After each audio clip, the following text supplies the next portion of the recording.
बिस्मिल्लाहिर्रहमानिर्रहीम खातमुल अंबिया सलामुन अलैक। देखने सुनने वालों को अस्सलामु अलैकुम वरहमतुल्लाह। आज आपके लिए ज़बरदस्त देसी फार्मूलेशन लेके आया हूँ जो इंशाल्लाह पेट के कीड़ों में ज़बरदस्त काम करेगी।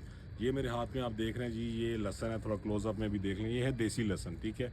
आपने देसी लहसन ही लेना है। उसके बाद ये है जनाब सेब का सिरका, ठीक है। दूसरा आइटम ये है, करना आपने क्या है कि 5 से 6 जवे इस लहसन के लेने हैं, ठीक है। और आपने 3 चम्मच इस सिरके के लेने हैं और 1 लीटर पानी लेना है। और लहसुन को कूट कर और 2 चम्मच या 3 चम्मच सिरका डाल दें 1 लीटर पानी में। ये रात भर भिगोया रहे, ठीक है। और सुबह खाली पेट आपने 3 दिन लगातार पिलाना है अपने जानवरों को, ठीक है। पिलाना कितना है, आपने 50 से 60 ml, जो बकरी या बकरा आपका 40 kg प्लस हो, जो इससे नीचे हो आप उसको 40 ml 30 ml भी पिला सकते हैं। और छोटे बच्चों को 10 से 15 ml काफ़ी होगा।